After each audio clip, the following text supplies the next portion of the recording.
Hi Taurus, here's a general look at your solar chart for October 2013, and I think this is quite a good month for teamwork and for maybe deeper connections, more emotional connections as well. Up until the 23rd, you'll probably be dealing with more of the to-do list or niggly details, paperwork. This is maybe the time to get to grips also with health issues. That could be yours, that could be somebody else's, and you could be putting more effort into maintenance, repairs, daily chores, duties, but also learning stuff, teaching stuff. That can also be happening, and just getting things more organized. And then from the 23rd, when the sun moves, you'll benefit from the support or contribution or just kind of hitting it off with others more, I think, in close relationships. So not really a month to be going it alone. Excuse me. Central to this period will be how to get the best out of mutual interactions in partnerships, but other sort of close associations, whether they are temporarily close or long-term close. You and someone could be bonding or in some other way, in some sort of reciprocal mutual interaction more than usual. There's something happening with the sun this month. The sun will brush over the top of Uranus, Pluto, and so that will make the vibration of those two planets more noticeable very briefly, in maybe quite a minor sort of a way for you. But that'll be particularly noticeable for the cardinal sign. So if you've got a cardinal sign rising, then yes, take note. There could be some unexpected disruptions that can be with yourself physically, or with just your environment around you, and the atmosphere could shift. And there can be this sort of energy of change coming in, but also the atmosphere or the general kind of tone could be quite electric, quite inspiring as well.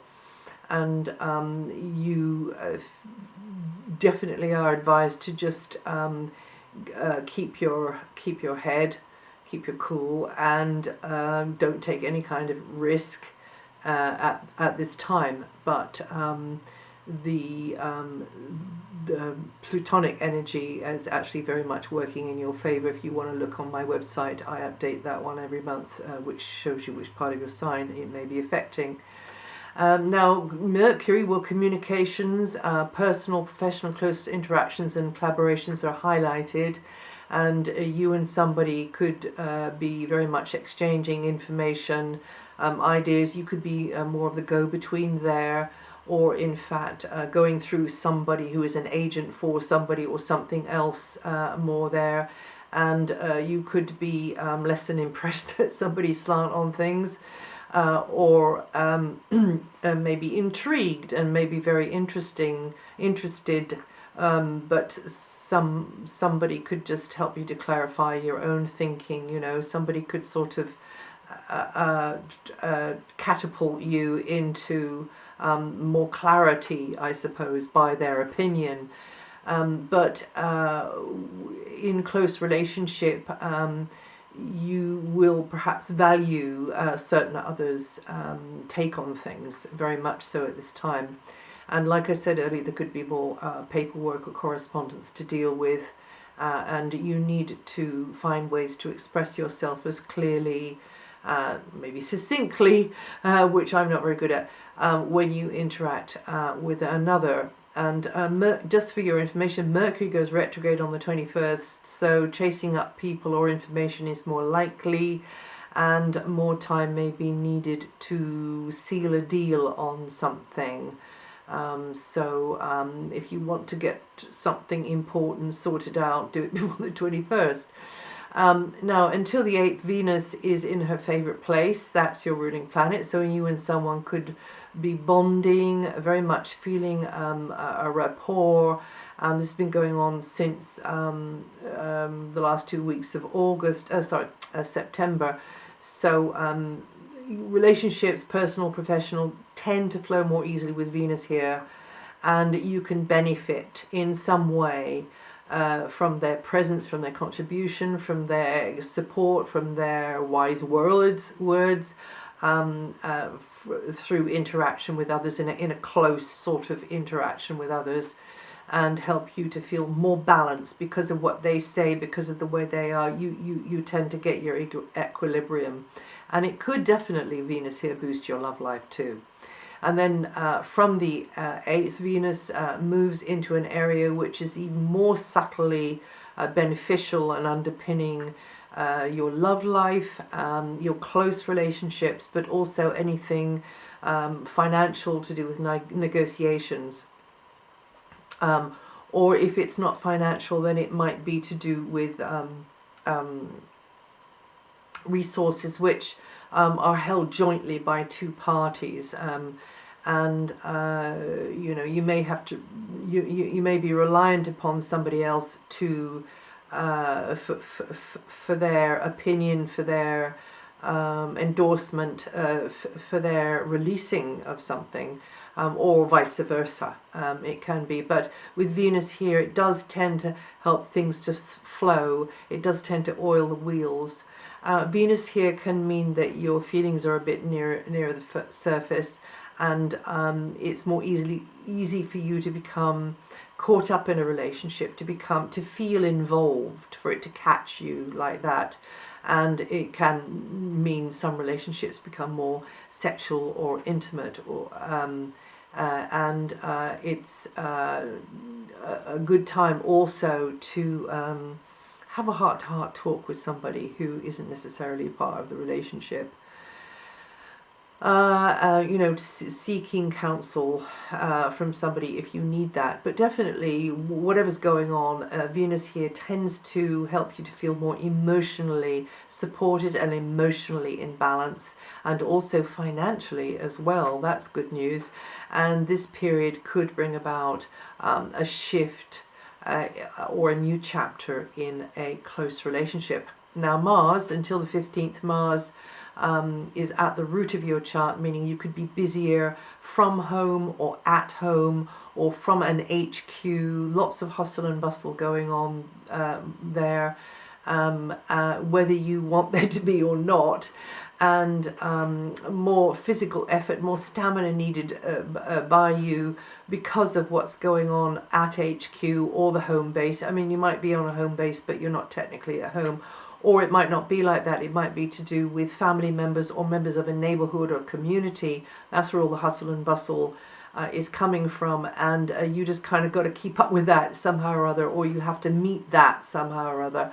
Also you could be thinking about or doing, in fact, DIY or in fact relocating. So busy in that kind of area of your chart, or connected with family or extended family or neighborhood. And also, wherever Mars goes, you need to have a more decided, a more assertive approach, and not hang around, killing time, but just get on with things related to the areas I've mentioned. There could be more coming and going for you within a locality, more hustle and bustle around you. And there can be moments of inner tension as well, because Mars here means that it's easier to push your buttons, that your emotions are nearer the surface, that your old patterning, your old baggage is sort of rearing its head there, and skeletons could be rattling in the closet. But there could be a blast from the past, which is pleasant. And also there could be something going on which ignites or reignites an interest in, the past in general, history, and over and above all, I guess with this transit of Mars here, is that Mother Nature it may be more emphasized, and you're interacting more with Mother Nature, and some of you could be feeling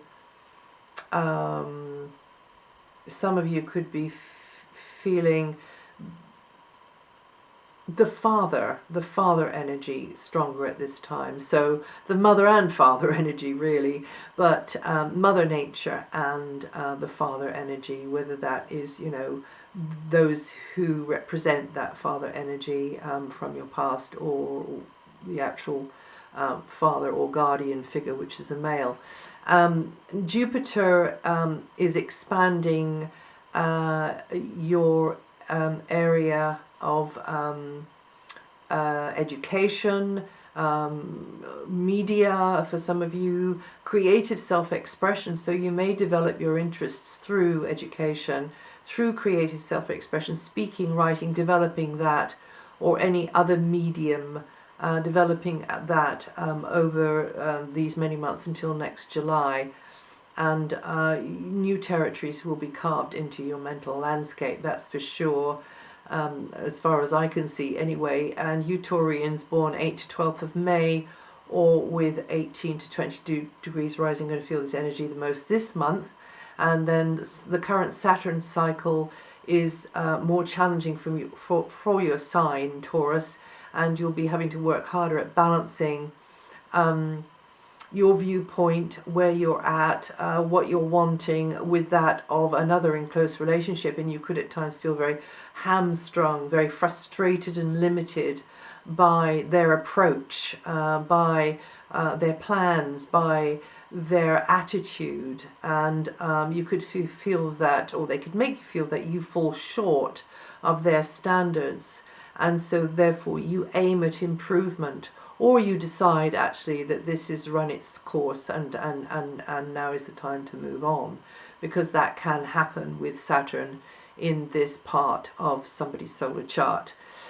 So things like compromise, cooperation, collaboration, and cultivating somebody else in close relationship is very much the order of the day with Saturn here, for whatever your reasons. But it will be slow and it will be gradual, and for some of you it'll be damn hard work.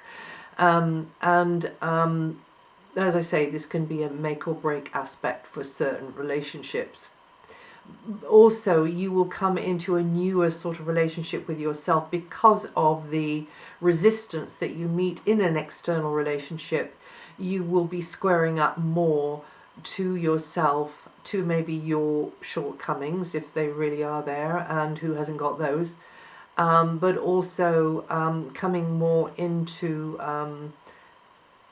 the idea of this transit is to come more into an understanding and a reciprocity with yourself, and you know, which is not to do with ego, and it's not to do with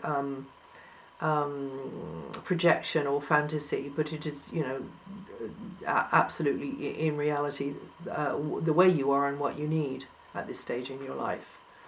And that sounds like a good thing too, but you, as I say, you've got to work hard for it. Always got to work hard wherever Saturn is for all of us.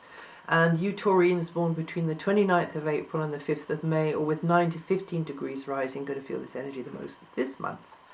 And currently Saturn, Neptune and Jupiter are in a wonderful in the water signs, in a good area for you, a wonderful area in your chart, in your solar chart, meaning that it could benefit close relationships. So, like I say, a little bit of harder work for you, Taurus, but Neptune and Jupiter are in fantastically good angles to your sun sign, and so yes, in one area you've got to work harder, but in other areas you can be very optimistic, and it bodes well for making new associations, as well as perhaps helping established ones become more positive. And just a word about Mars and Neptune on the 18th to the 21st. they brush together, so that might mean misunderstandings or crossed wires, or you kind of getting stressed out over something that actually isn't real or wasn't said, or doesn't come to fruition, doesn't come about. You could feel that your vitality is a bit lower though, and you need to just rest and relax a little bit more. And you can be a little bit more open to infections or the side effects of drugs or other sorts of treatments at this time. So try not to schedule anything for between those 2 days there, just the 2 or 3 days there, or maybe actually 4. Just let things lie until after the 21st, and that should be good. And that's it for October. If you know your rising sign or your moon sign, listen to those. That might be useful for you. And also, if you want to know what the outer slow-moving planets are doing and how they may be affecting which part of your sign, I update that every month on my website, so have a look at that. And I will see you the next time.